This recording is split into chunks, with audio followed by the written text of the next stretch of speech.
again, art students. This is Miss Clary. Let's talk about ellipses and drawing form. So, this mug is an actual object. It has height and width and depth. And at the top of it is a circle shape. But normally, if I'm looking, and you would only see that if you were looking straight down on it like we are with the camera right now. But normally I see it sitting on a table, and I can see some of the inside and a lot of the front. And I know that this is a circle, but that's not what I'm seeing. I'm seeing an ellipse. So an ellipse is a circle in perspective. So an ellipse is when we can't see the entire circle, the shape that it makes.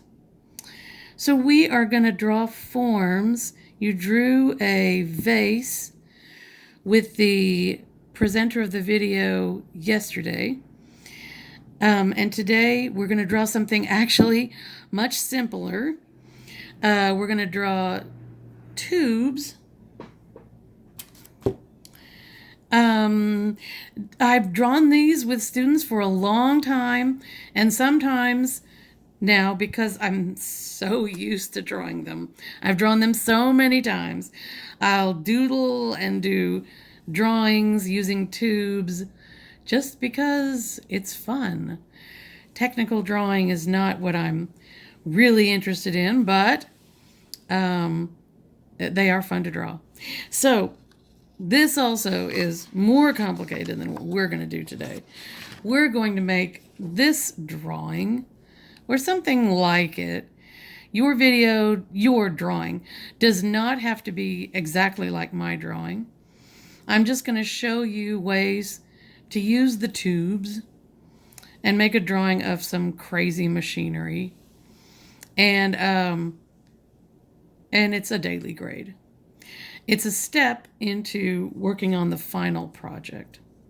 So let's take a look. You were drawing ellipses yesterday. You made a vase, which is what we're going to do tomorrow. But today, just like the instructor said, you're going to let your wrist and your arm do the drawing and not so much your fingers. When you hold your pencil way down here and use your fingers, that's called writing. That's what we do, the muscles that we use when we're writing. But for drawing, we're going to hold our pencil maybe not this far back. I mean, I will, but if you'll hold it just a little bit farther back, you'll still feel like you have control of the pencil, but you won't be so tempted to just use your fingers to draw, because you need to use your wrist and your arm as well. So the instructor yesterday drew just a little differently than I do, so I'll just jump into it. So I draw the ellipses by going over and over, because I know that when I'm completing the drawing, I can blend all those extra lines into the shading, and the effect is very nice. So now here I am using my fingers, even though I said you wouldn't. But I'm making no attempt to make a perfect ellipse with one line, even though I've drawn it so many times. I can almost do it. But I see no benefit in that. Maybe to show off. But I do it's called being sketchy. So I'm making sketches, and I'm connecting them. So I've sort of drawn a can here. I'm calling it a tube.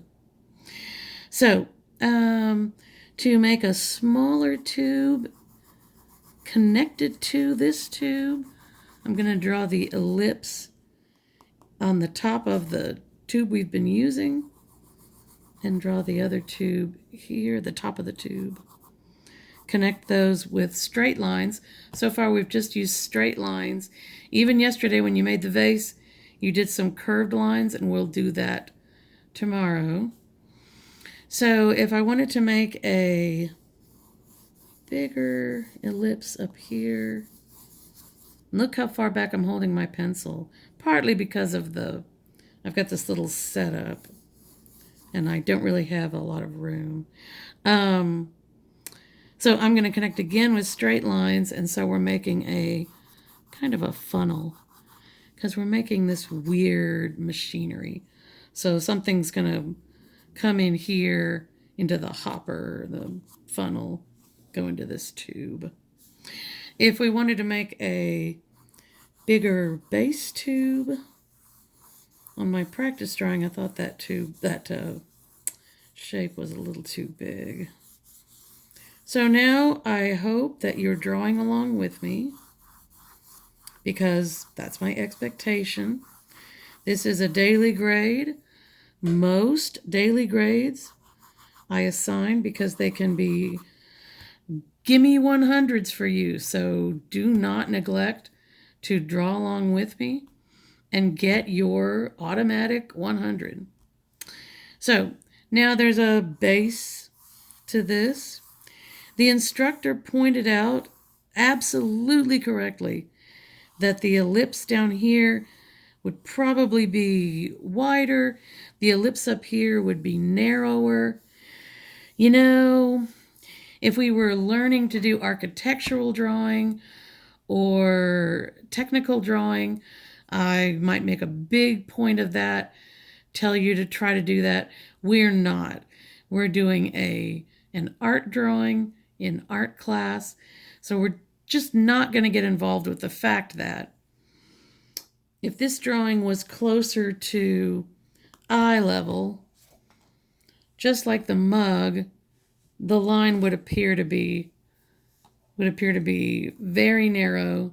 The ellipse that you would draw right here would be very narrow. The ellipse down here at the bottom would be considerably wider. But we're not going to deal with that. So here's our crazy machine. I'm going to draw a tube coming off the side here. So I've developed this little fun way of doing this. It only works putting the ellipse right on the side here. Yeah. And then I'm going to turn the tube. So I didn't do that very well. There's and I'm still connecting only with straight lines. But tomorrow I'll do all of that extra stuff. So there's a tube going out, turning, going up. We could make the next inside here smaller and go off the page. So this would be a much smaller tube. You notice by keeping everything really light and sketchy, I could go in later. I could blend all those extra lines into the shading. I could darken up any lines that I wanted to stress. Because this is the beginning of the drawing, and this is getting towards the end of the drawing. So I've got a tube going up. We can do the same thing. He's beginning to look like a crazy mechanical person. Doing another arm here. Oh, I'll move the paper over. And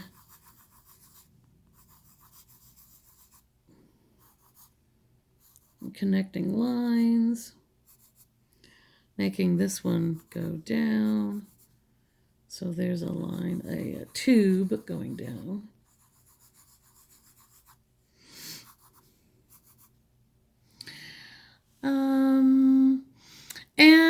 so forth.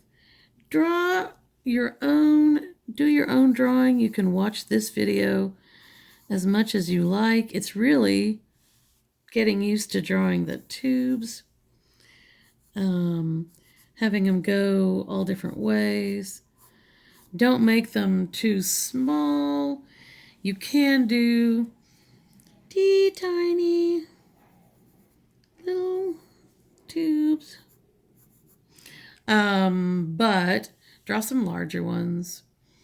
Add some stuff to this, and then turn this drawing in.